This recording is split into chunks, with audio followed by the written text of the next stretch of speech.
فأنا ناصح لإخواني بالصدع بالحق تبيض وجوههم. السكوت في مسألة الحزبية يضرها، فاصدع بما تؤمر وأعرض عن المشركين. سلامي على دماج ورجالها والشيخ يحيى ودار العلم يا سعد بانيها. بسم الله الرحمن الرحيم. الحمد لله حمدا كثيرا طيبا مباركا فيه كما يحب ربنا ويرضى. وأشهد أن لا إله إلا الله وحده لا شريك له وأشهد أن محمدا عبده ورسوله صلى الله عليه وعلى آله وسلم تسليما مزيدا. Ikhwani fillah habibakumullah jami'an. Kita lanjutkan pelajaran kita. Sekarang kita memasuki bab yang terakhir daripada kitab Al-Usul min Ilmi Al-Usul. Dan ringkasan atau sebuah risalah yang sangat ringkas mengenai ilmu usul fikih. Yang mana ilmu ini merupakan ilmu yang sangat mulia dan juga ilmu yang bermanfaat.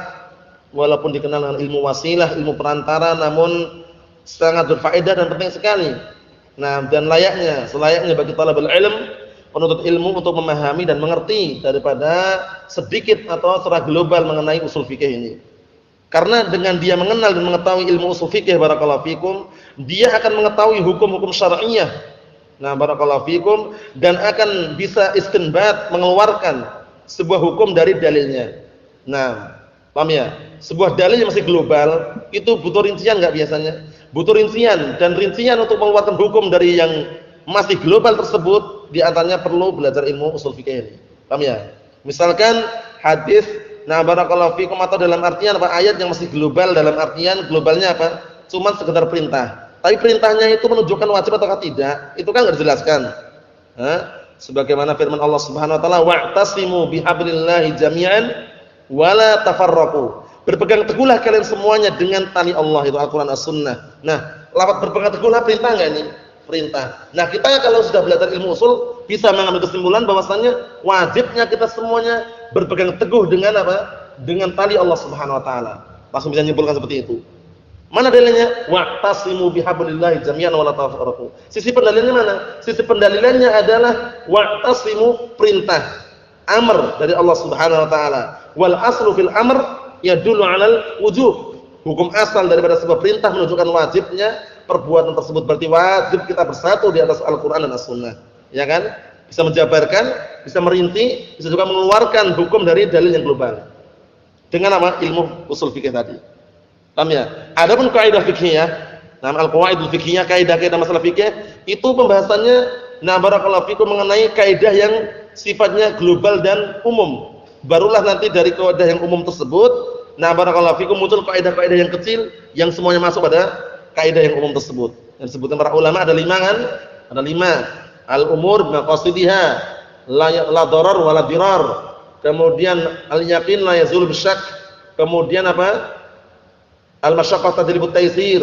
Kemudian satu lagi apa? Al-'adah muhakkamah. Apa itu ya? Nah, barakallahu fiikum, seperti itu. Sekarang kita akan masuki pembahasan yang terakhir. Qala al-muallif Asy-Syaikh Muhammad bin Shalih Al-Utsaimin rahimatullah alaih, at-taqlidu, mengenai taklid. Apa itu taklid? Ta'rifuhu, definisi taklid adalah at-taqlidu lughatan wad'u syai'i fil 'unuqi muhitan bihi kal qiladah. Taklid itu secara bahasa adalah meletakkan sesuatu di leher yang melingkar dengannya atau meliputinya seperti kilar, seperti kalung. Itu namanya apa? Namanya taklid. Paham ya? Qallada yuqallidu taqlidan. Qallada yuqallidu taqlidan. Ya, taklid secara bahasa adalah meletakkan sesuatu fil unuq, pada leher, muhitan bih, yang melingkar atau melilit leher tersebut. Paham ya?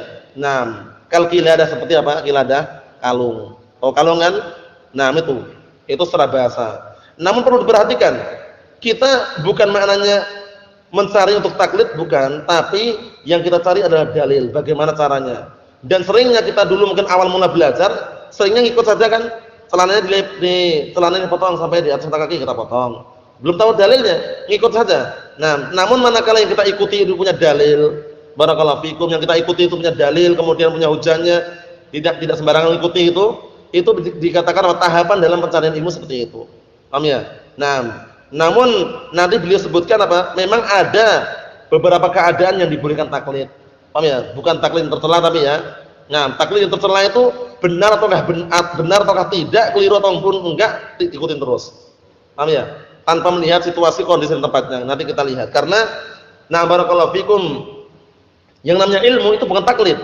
Disebutkan oleh Syekhul Islam Ibnu Qayyim rahmatullah alaih dalam nuniyah beliau, al-ilmu ma'rifatul huda bidalilihi, madzaka wat taqlid yastawiyani. Jadi al-ilmu ma'rifatul huda bidalilihi. Ilmu itu mengetahui petunjuk dengan dalilnya. Madzaka, adapun selain itu, wat taqlidu yastawiyani, dan taklid itu sama saja. Oh ya, selain mengikuti petunjuk dengan dalil, dengan apa taklid itu sama aja. Paham ya? Jadi yang ilmu itu adalah mengikuti petunjuk dengan dalilnya. Dalil yang bersumber dari Al-Qur'an dan As-Sunnah, ijma' dan qiyas yang sahih. Paham itu ya? Ayo na'am.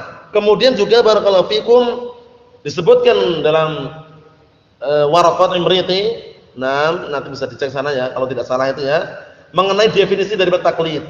Taklid adalah takliduna qabulu qaulil qaili min ghairi dzikri hujjatin lisaili.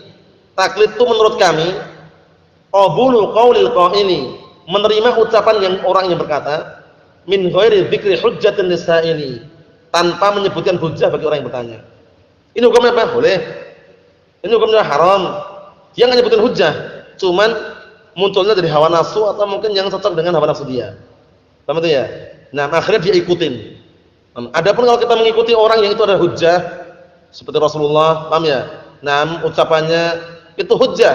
Paham ya? Seperti itu bukan taklid, ittiba' namanya. Paham ya? Namanya ittiba', orangnya muttabi'. Paham ya? Nah, barakallahu fikum. Tapi kalau yang taklid tadi, barakallahu fikum, mengekor pada suatu perkara yang itu merupakan hawa nafsu, bukan dalil, itu nanti orangnya namanya muqallid. Paham ya? Muqallid, orang yang bertaklid. Paham itu maksudnya? Mengekor tanpa melihat barakallahu fikum benar atau tidak. Tapi kalau kita mengikuti orang yang ucapannya adalah hujjah itu kata Rasulullah, paham ya? Atau mengikuti yang kita ikuti sendiri adalah hujjah itu Al-Qur'an As-Sunnah, maka itu bukan taklid tapi apa? Ittiba', muttabi' atau mutamassik, berpegang teguh. Paham ya? Salah ya? Ayo barakallahu fikum. Kita lihat sini. Wastilah istilah ittiba'u man laysa qauluhu hujjatan. Mengikuti orang yang ucapannya itu bukan hujjah. Ya, berarti mafhumnya kalau mengikuti orang yang ucapannya hujjah dikatakan taklid enggak? Enggak. Mengikuti Rasulullah, ucapannya hujjah enggak? Ucapannya hujjah barakallahu fikum, wahyu dari langit. Wa ma yantiqu 'anil hawa in huwa illa wahyu yuha. Tidaklah Rasulullah itu berucap dengan hawa nafsu, melainkan yang beliau ucapkan adalah wahyu yang diwahyukan kepadanya. Nah, apa itu taklid secara istilah di sini? Ittiba'u man laysa qauluhu hujjatan. Artinya adalah mengikuti orang yang ucapannya itu bukan hujjah. Belum? Barakallahu fikum. Adapun kalau kita mengikuti misalkan seorang imam, seorang syekh yang dia itu menyebutkan hujjahnya, menyebutkan dalilnya, barakallahu fikum, itu pada asalnya tidak dikatakan taklid juga ya. Barakallahu fikum, karena yang kita ikutin itu barakallahu fikum dia punya hujjah. Seperti misalkan ya syekh, apa hukumnya syekh, hukumnya halal, dalilnya ini. Karena kita mengikuti ucapan syekh itu bukan semata-mata ucapannya, tapi dalil yang dipakai itu berdalil tadi. Paham ya? Oleh karena itu dorongan kepada kita untuk kita jangan sampai ta'assub, fanatik, punya sifat asabiyah. Fanatik dalam artian apa? Dalam artian benar ataukah tidak benar, keliru pun tetap dibela, tetap diunggulkan misalkan itu keliru. Paham ya? Yang tepat bagaimana yang tepat? Yang tepat pembelaan kita kepada para ulama Ahlus Sunnah wal Jamaah sesuai dengan kadar mereka berpegang teguh dengan apa? Al-Qur'an dan As-Sunnah. Adapun kalau seandainya naudzubillah mereka terpisah dari jalur Al-Qur'an dan As-Sunnah, maka kita tidak ngikutin lagi. Karena kita ngikuti mereka bukan semata-mata ngikuti orangnya gitu ya. Kita mengikuti mereka, membela mereka karena semata-mata berpegang teguhnya mereka terhadap Al-Qur'an As-Sunnah. Al-Qur'an dan As-Sunnah, sehingga ikatan kita bukan orangnya tapi apa? Al-Qur'an dan As-Sunnah yang mereka pegang. Apa maksudnya ya? Barakallahu fikum. Misalkan kita ngikuti fatwa ulama, itu bukan semata-mata fatwanya yang kita ikutin.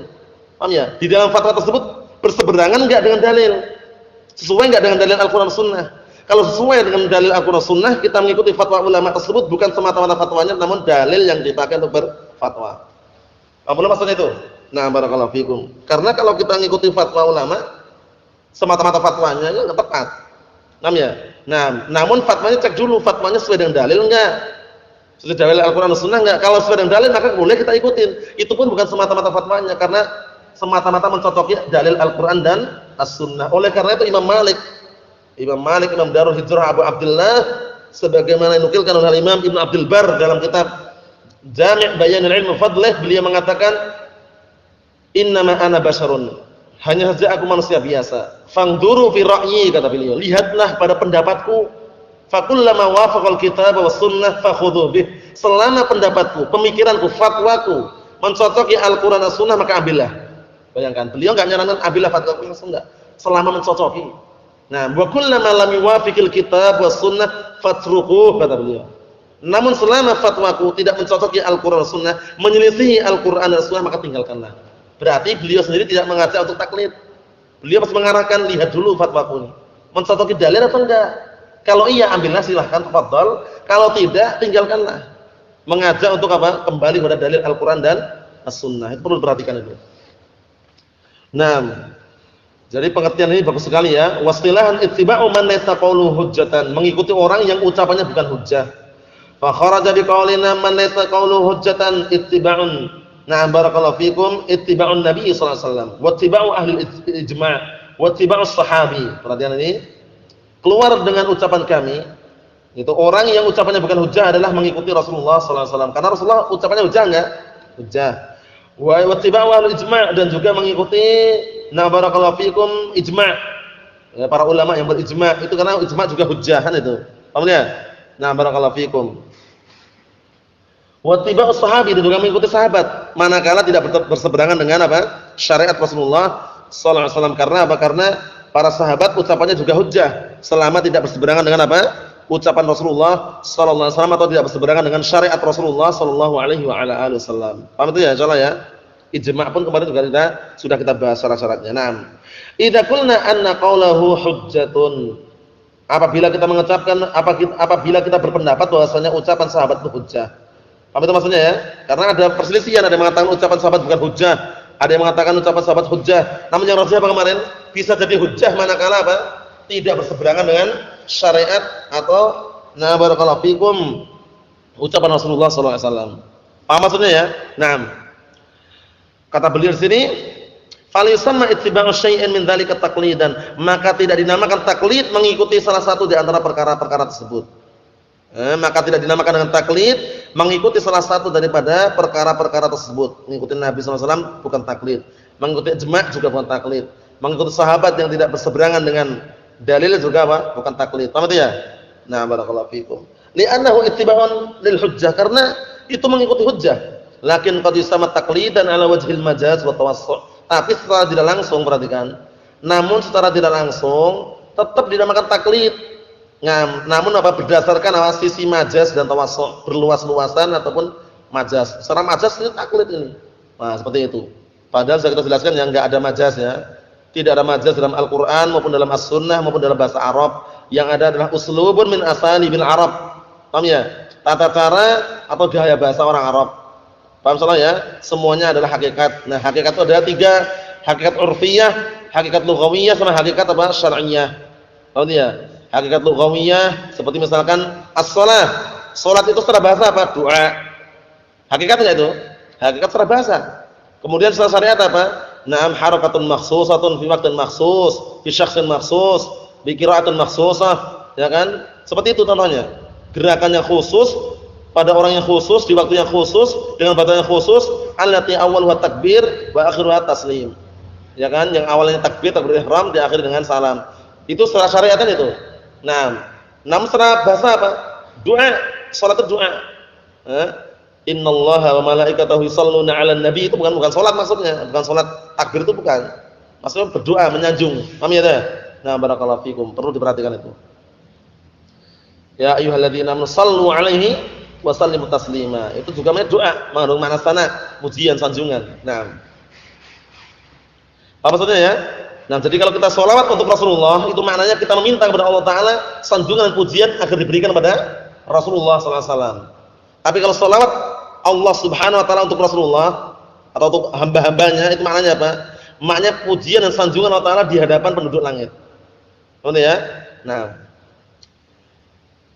mawadhi'ut taklid, tempat-tempat taklid. Yakunu taklidu fi mawdi'ain. Taklid itu diperbolehkan pada 2 tempat. Perhatikan. Al-awwal yang pertama, ayyakunal muqallid 'amiyan la yastati'u ma'rifatal hukmi bi nafsihi. Nah, fa faradahu at-taqlid. Perhatian ini. Yang pertama, hendaknya yang bertaklid itu orang ami, orang awam. Nah, yang tidak mampu mengetahui hukum dengan sendirinya. Maka akhirnya diperbolehkan bagi dia taklid. Apa dia? Diwajibkan bagi dia taklid, bahkan wajib ini namanya. Tapi ingat, kalau kita kan bukan orang awam istilahnya. Jadi kita harus menuntut mencari, upayakan mencari dalilnya. Nah, ini orang yang baru ngaji biasanya kita mungkin awal dulu enggak tahu juga kan, suruh apa? Pelihara jenggot pelihara, ya kan? Suruh motong celana di atas mata kaki potong. Itu ada ikut-ikutannya kan dulu awal-awal itu. Nah, karena belum tahu. Nah, setelah tahu dan ada motivasi untuk mencari ilmu, mencari dalilnya gitu loh. Nah, seperti itu. Liqauli ta'ala, dikarenakan firman Allah Subhanahu wa taala, fas'alu ahla dzikri in kuntum la ta'lamun. Bertanyalah kalian kepada ahli dzikr, itu ahli ilm, jika kalian benar-benar tidak mengetahui. Sekarang kalau misalkan kita ngajar di lingkungan orang awam, itu biasanya mereka tanya, jawabannya apa? Tanya hukumnya apa ini Ustaz, misalkan hukumnya ini. Dia ngikutin aja dia. Enggak mandang dalilnya, yang penting sudah ada jawaban, yang penting mereka ikuti. Paham ya? Nah, itu maksudnya barakallahu fikum. Tapi kalau barakallahu fikum seperti thalabul ilm memang harus mencari dalilnya. Diupayakan mencari dalilnya. Naam. Kemudian setelah mencari apa? Dihafal. Kenapa? Karena man hafizal hadis qawiyat hujjatuh. Barang siapa yang hafal hadis itu kuat hujjahnya, walaupun kita tidak bisa menghafal semua hadis, cuman ada hadis-hadis yang memang perlu dihafal. Paham ya? Karena semakin banyaknya hadis yang dihafal, itu nanti dia semakin mudah untuk berdalilkan. Berdalilkan kemudian sekaligus menjabarkan sebuah pembahasan. Tapi hafalan enggak punya, Al-Qur'an juga enggak punya, hafalan hadis juga enggak punya, coba bayangkan. Walaupun bahasa Arabnya kuat, kurang. Paham ya? Tapi bahasa Arabnya kuat itu barakallahu fikum. Nah, itu manakala dia sering menghafal hadis, ya kan, sering menghafal Al-Qur'an, kemudian melihat, merenungi apa sih susunannya apa, itu semakin kuat nanti. Sehingga suatu ketika misalkan dia menjabarkan itu dengan dua bahasa bisa. Misalkan Arab Indonesia. Paham ya? Itu juga untuk bisa mengisi waktu juga. Paham itu maksudnya ya? Jadi, nah barakallahu fikum, jangan sekedar mengandalkan dalil itu Indonesianya, jangan. Indonesia artinya saja Indonesia itu. Maksudnya ya, jadi kalau berdalilkan upayakan dengan Arabnya. Kalau lah seandainya misalkan lupa, tidak masalah kita terjemahkan sesuai dengan maknanya, nanti ujung-ujungnya yang ingat itu disebutkan. Paham ya? Misalkan sebagaimana sabda Rasulullah sallallahu alaihi wasallam mengenai Dajjal misalkan, kemudian di akhirnya yang kira-kira ingat disebutkan Arabnya misalkan. Paham ya? Seperti itu. Atau sebagaimana sabda Rasulullah sallallahu alaihi wasallam, kalau lupa, paham ya? Itu upayakan di akhirnya dikasih apa? Au kama qala Nabi sallallahu alaihi wasallam. Karena kita boleh meriwayatkan hadis dengan makna. Yang dilarang kita meriwayatkan Al-Qur'an dengan makna enggak boleh. Harus sesuai dengan lafadznya, persis, enggak boleh diubah. Enggak boleh sebagaimana firman Allah Ta'ala itu. Paham ya? Nah, menyebutkan ayat harus persis. Paham ya? Qul huwallahu ahad, ya qul huwallahu ahad. Tapi kalau hadis bagaimana? Boleh diriwayatkan, disampaikan dengan makna walaupun tidak sama persis lafadznya, yang penting tidak mengubah maknanya. Paham ya? Sehingga kalau ragu biasanya apa muhaddisun mengatakan au kama qala Nabi sallallahu alaihi wasallam atau sebagaimana yang Rasul sabdakan, enggak masalah. Itu pendapat yang sahih ya. Dalam masalah periwayatan hadis, atau menyampaikan hadis itu yang sahih boleh secara makna. Namun yang afdal memang secara lafaz. Yang paling bagus secara lafaz persis gitu. Paham ya? Tapi kalau tidak mampu bagaimana? Terkadang kita dengan secara makna, tapi maknanya enggak mengubah apa? Maksudnya maknanya itu tidak berubah aslinya gitu loh istilahnya. Apa maksudnya ya? Nah, barakallahu fiikum. Misalkan ada lafaz jalasan Nabi sallallahu alaihi wasallam, kita ingatnya qa'ada. Artinya sama enggak? Enggak ada iskal. Boleh. Tapi kalau dalam Al-Qur'an enggak boleh. Paham ya? Jalasa harus jalasa kalau seandainya ada lafaz seperti itu misalkan. Paham ya? Nah, misalkan inna hahuna inna apa itu? Inna nahnu hahuna qa'idun itu ya? Ada nahnunya enggak? Ada nahnunya enggak? Ada. Inna nahnu hahuna qa'idun itu ya. Nah, itu kalau untuk ubah inna hahuna nahnu jalisun enggak boleh. Walaupun maknanya sama. Apa maksudnya? Jadi harus sama barakallahu fiikum, dalam artian kalau dalam Al-Qur'an harus sama persis. Tapi kalau dalam hadis boleh diriwayatkan dengan makna, kemudian kalau ragu dikasih tambahan apa? Au kama qala Nabi sallallahu alaihi wa ala alihi wasallam. Paham soal ini ya? Ya na'am barakallahu fiikum. Nah, enggak masalah. Semakna. Karena itu kan melalui lisan Rasulullah disampaikannya. Ya enggak? Melalui lisan Rasulullah sallallahu alaihi wasallam disampaikannya, sehingga nanti ujung-ujungnya au kama qala Nabi sallallahu alaihi wasallam itu. Paham ya? Karena kan yang menyampaikan juga Rasulullah di situ kan, cuman ada lafaz apa? Qala Allah azza wa jalla, itu aja, hadis qudsi itu. Paham ya? Jadi subhanahu qudsi karena pada sucinya Allah Subhanahu wa taala, zat yang maha suci. Paham itu ya? Naam. Kemudian berikutnya barakallahu fikum. Naam. Wa yuqallidu afdal man yajiduhu ilman wa wara'an. Hendaknya seorang awam tadi itu, orang ami tadi, orang yang awam tadi, hendaknya dia bertaklid kepada orang yang afdal yang dia jumpai. Baik ilmunya maupun wara'nya. Enggak sembarang orang itu maksudnya ya. Taklid boleh, tapi yang nyari yang orang yang ilmunya banyak, atau dalam artian mencari apa? Orang yang afdal ilmunya dan wara'nya. Nah, fa in tasawa 'indahu isnani khairan. Khayyar bainahuma. Atau khayyara bainahuma. Paham ya? Kalau seandainya kedua-duanya menurut dia itu sama, paham ya? Fa in tasawa 'indahu isnan, dua-duanya kok sama gitu, ada dua orang kok sama-sama wara'nya, sama-sama berilmunya, maka hendaknya dia memilih di antara keduanya. Paham itu maksudnya ya? Nah, barakallahu fikum. Paham? Asan yang kedua, an yaqa'a lil mujtahid. Nah, sekarang ini yang taklid adalah bukan orang awam tapi orang ahli ijtihad. An yaqa'a lil mujtahid, yaitu orang yang mujtahid, orang yang berijtihad itu terjatuh pada apa? Atau terjadi padanya hadisah, sebuah kejadian mendadak sekali itu loh. Pertanyaannya mendadak. Taqtadil fauriyah, ya kan? Yang mana kejadian tersebut, nah barakallahu fikum, atau pertanyaannya mendadak tersebut mengharuskan pula jawaban yang segera. Fauriyah itu segera. Naam. Wala yatamakkan minan nadhar fiha, dan tidak mungkin lagi bagi dia untuk melihat permasalahan tersebut. Fa yajuzu lahu taqlid hina idzin, maka boleh bagi dia taklid pada waktu itu pula. Paham ya? Dia syekh, imam, cuman dia pembahasan tersebut misalkan belum sempat atau belum terpetik, atau pembahasan masalah itu dia bahas sendiri belum sempat. Cuman dia ada syekh yang lain punya jawaban itu. Akhirnya dia terpaksa menukilkan ini sebagaimana yang fatwa Syekh Ibnu Utsaimin misalnya. Paham ya? Sebagaimana yang difatwakan Syekh Ibnu Baz, sebagaimana fatwa Syekh Shalih Fauzan misalkan. Setelah itu mungkin dia baru ngecek, karena waktu itu mendadak sekali dan tidak mungkin untuk ngecek itu loh. Nah, seperti itu. Naam, washtarata ba'dhum li jawazi taqlid. Sebagian mereka mensyaratkan untuk diperbolehkannya taklid alla takunal mas'alatu min usuliddin ini. Hendaknya permasalahan tersebut yang diperbolehkan taklid itu bukan termasuk inti-inti dalam masalah agama. Bukan termasuk dasar pokok agama itu sebenarnya. Allati yajibu i'tiqaduha, yang mana atau yang apa? Yang mana dasar-dasar pokok agama tersebut yang wajib meyakininya. Kita enggak boleh apa? Taklid. Paham ya? Masalah barakallahu fikum, masalah apa halal dan haram dan semisalnya. Li'anal aqaida yajibul jazm fiha. Karena yang namanya akidah, keyakinan wajib jazm. Apa jazm itu? Pasti. Wajib memastikan di dalamnya. Enggak boleh ragu istilahnya, keyakinan. Wa taqlidu inma yufidu dzan faqat, ya enggak? Taklid yang namanya ngikutin itu, yang namanya taklid itu mengikutin orang, itu kan memberikan faedah sangkaan atau dugaan saja. Semoga benarlah. Dia enggak yakin, kecuali kalau dia bahas sendiri kemudian dia tahu hukumnya. Yakin dia. Apa maksudnya ya? Nah, misalkan kita ngikutin orang contohnya ini hukumnya haram celana atau pakaian atau sarung di bawah mata kaki termasuk bagian dari neraka.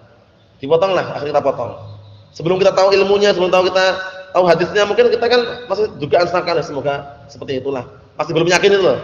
Setelah kita jumpai hadisnya, kemudian bacaanmu benar juga, akhirnya datanglah keyakinan. Setelah itu. Oleh karena itu apa dituntut untuk mencari dalil. Nah, barakallahu fikum. Berikutnya kata beliau, warrajih anna dzalika laysa bisyartin, tapi ada yang mengatakan yang rajih, pendapat yang kuat itu bukan syarat. Jadi harus mensyaratkan itu termasuk kalau perkara-perkara pokok dasar agama, perkara inti dalam agama enggak boleh taklid, itu kata beliau itu bukan syarat yang rajih. Li umumi qouli ta'ala, karena berdasarkan keumuman firman Allah Subhanahu wa taala, fas'alu ahla dzikri in kuntum la ta'lamun. Bertanyalah kalian kepada ahli ilmu jika kalian benar-benar tidak mengetahui. Wal ayatu fi siyaqi isbat risalah, ya enggak? Ayat di sini barakallahu fikum dalam bentuk atau dalam konteks penetapan risalah, wa huwa min usuluddin. Pada risalah, paham ya? Risalah kenabian atau kerasulan, barakallahu fikum, itu termasuk bagian daripada agama bukan? Na'am. Wa huwa min usuluddin. Naam. Perkara agama, syariat. Wa li'anal 'ami la yatamakkan min ma'rifatil haqqi bi adillatihi. Karena orang awam itu perkara yang tidak mungkin dia itu mengetahui kebenaran dengan dalil langsung beserta dalil-dalilnya. Biasanya enggak tanya dalilnya, Ustaz ini hukumnya apa Ustaz? Memelihara jenggot hukumnya wajib. Enggak tanya dalilnya apa Ustaz? Jarang sekali orang awam itu tanya itu. Paham ya? Jadi orang awam betul-betul awam loh ya. Cuma bilang wajib langsung pelihara dia. Nah, nanti lama-lama setelah dia belajar, akhirnya dia akan ketemu sendiri atau kan nanya, oh ini ternyata dalilnya ini. Ya, seperti kita dulu awal-awal dulu belajar, ya kan? Suruh potong, ya kan? Pakai jubah, ya kan? Nah, seperti itu. Nah, tapi lama-lama kan tahu sendiri dalilnya dengan berjalannya waktu tadi itu, bukan berpangku tangan maksudnya. Nah, kita lihat di sini, fa idza ta'adzara 'alaihi ma'rifatul haqqi fa idza ta'adzara 'alaihi ma'rifatul haqqi bi nafsihi lam yabqa illa taqlid. Maka apabila tidak memungkinkan, ada uzur baginya untuk mengetahui kebenaran dengan sendirinya tidak mungkin, lam yabqa tidak tersisa lagi kecuali taklid, mengikuti. Liqauli ta'ala fattaqullaha masata'tum. Bertakwalah kepada Allah Subhanahu wa taala semampu kalian. Orang awam suruh ngapal dalilnya udah bingung. Paham ya? Kalau misalnya suruh ngomong ma aspala itu maksudnya. Misal orang awam belum belajar ya. Orang awam belum belajar, baru-baru kenal salaf itu dia semangat sekali itu. Ini celananya kok cingkrang kenapa ya? Karena itu termasuk bagian dari api neraka. Apa ada dalilnya? Ada dalilnya. Ma asfala minal ka'bain. Coba dihafal. Dia bacanya bukan ma asfal, ma aspala itu.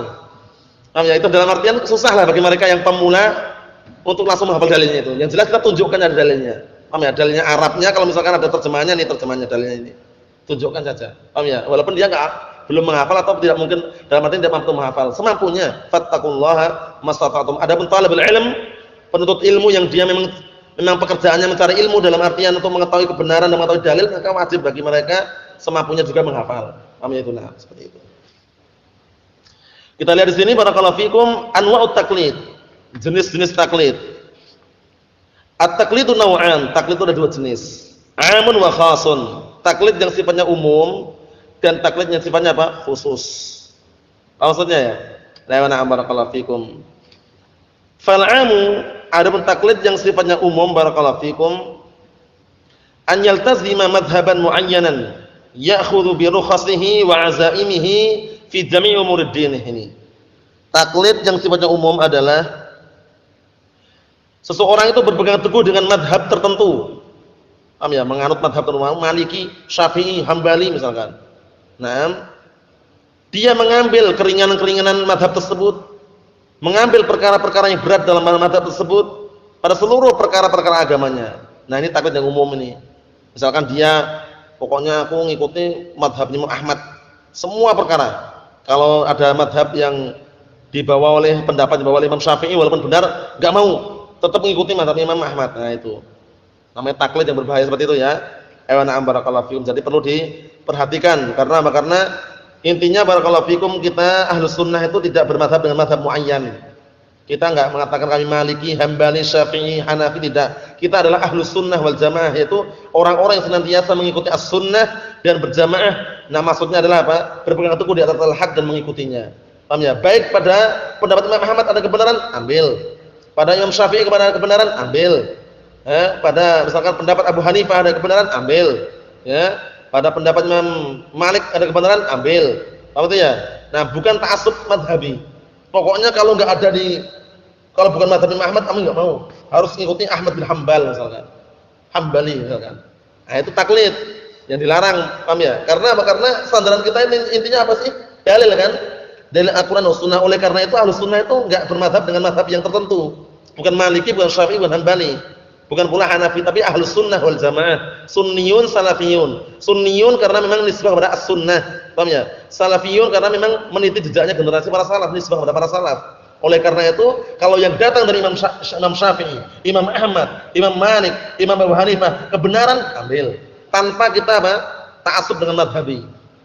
Paham ya? Karena seringnya kalau sudah ta'assub madhabi itu, nah kalau datang kebenaran bukan dari madhabnya dia enggak diterima. Seringnya gitu. Wah, ini benar ini, walaupun benar biarkan, itu kan madhab Imam Ahmad. Kami madhabnya Syafi'i kok. Nah, gitu. Kalau Al-Sunnah enggak, mau Syafi'i atau Maliki atau Hambali atau Hanafi, kalau itu kebenaran ya diambil sesuai dengan dalil. Paham ya? Lawang imam-imam mereka sendiri itu enggak mengajak untuk taklid, bayangkan. Tapi yang biasanya taklid itu pengikut-pengikutnya. Ada yang mereka sampai ekstrim itu, sampai ekstrim. Na'am barakallahu fikum, sampai mengatakan, "Na'am, aku adalah Hambali walaupun mati atau hidup." Nah, setelah aku mati nanti, kalian aku perintahkan untuk apa? Menjadi pengikutnya Imam Ahmad.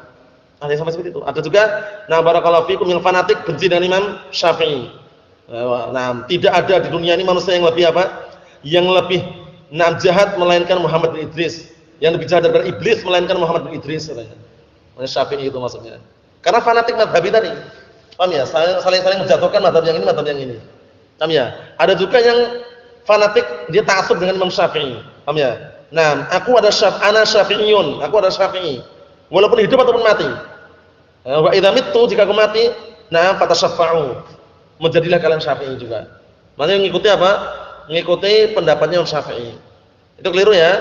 Jadi Ahlus Sunnah wal Jamaah tidak menganut mazhab muayyan, mazhab yang tertentu yang akhirnya menimbulkan ta'assub fanatik mazhabi. Oleh karena itu Al-Imam Al-Mujaddid Asy-Syaikh Muhammad bin Abdul Wahhab An-Najdi At-Tamimi, barakallahu fikum, awal mula dakwah di awal-awal waktu itu, di Ka'bah, sekeliling Ka'bah Makkah Mukarramah, Ka'bah itu banyak kubah-kubah. Kubah-kubah yang mereka masing-masing salat berdasarkan mazhabnya masing-masing. Syafi'i, Maliki, Hambali, Hanafi, kan sudah salat selesai, sini belum. Yang ini berpendapat diakhirkan, yang ini dahulukan. Akhirnya kiblatnya kaum muslimin di situ apa? Akhirnya membuat cerai-berai, tidak bersatu. Akhirnya dihancurkan semuanya, disatukan kiblatnya adalah Ka'bah. Walaupun kubahnya menghadap arah kiblat benar, cuman kan bikin perpecahan seperti itu. Yang Syafi'i, Maliki, Hambali, Hanafi, akhirnya dihancurkan semuanya, jadikan satu, semuanya sholatnya di situ. Ya, Ka'bah. Paham ya maksudnya ya? Nah, barakallahu fiik. Memang Al-Imam Al-Mujaddid memang peran beliau dalam berdakwah juga besar sekali. Oleh karena itu sampai saat ini Mufti Am diambil dari keluarga beliau, Al-Syekh. Al-Syekh itu keluarganya Syekh Muhammad bin Abdul Wahhab maksudnya. Kemudian dari kerajaan Al-Saud. Karena waktu itu awal mula berdakwahnya Syekh Muhammad bin Abdul Wahhab itu beliau berdakwah tapi dapat dukungan dari pemerintahan. Pemerintahan memberikan dukungan dari siapa? Istilahnya kekuatan lah istilahnya. Al-Saud, paham ya? Muhammad bin Saud. Nah, barakallahu fikum. Sampai saat ini raja-raja itu apa? Keturunannya Al-Saud. Paham ya? Untuk mufti amnya Al-Syekh ya enggak? Itu semuanya keluarga Syekh Muhammad bin Abdul Wahhab. Apa maksudnya ya? Nah, barakallahu fikum. Seperti itu. Naam. Jadi ini barakallahu fikum makna atau definisi dari taklid yang umum seperti ini. Nah, barakallahu fikum. Naam, ini semuanya nanti akan dirinci dan juga akan disebutkan apa hukumnya taklid yang sifatnya seperti ini. Cuman sebelum disimpulkan dalam artian barakallahu fikum, sebelum kita sebutkan pendapat yang sahih mengenai hal ini, barakallahu fikum, maka kita berikan gambaran global bahwasanya taklid yang sifatnya seperti ini dilarang. Sampai ta'assub madhabi seperti ini. Nah, barakallahu fikum. Berikutnya insyaallah kita selesaikan pada hari yang berikutnya insyaallah taala. Nah, tinggal sedikit lagi kita selesaikan pada hari besok insyaallah taala. Subhanakallahumma wa bihamdika asyhadu an la ilaha illa anta astaghfiruka wa atubu ilaik. Walhamdulillahirabbil alamin.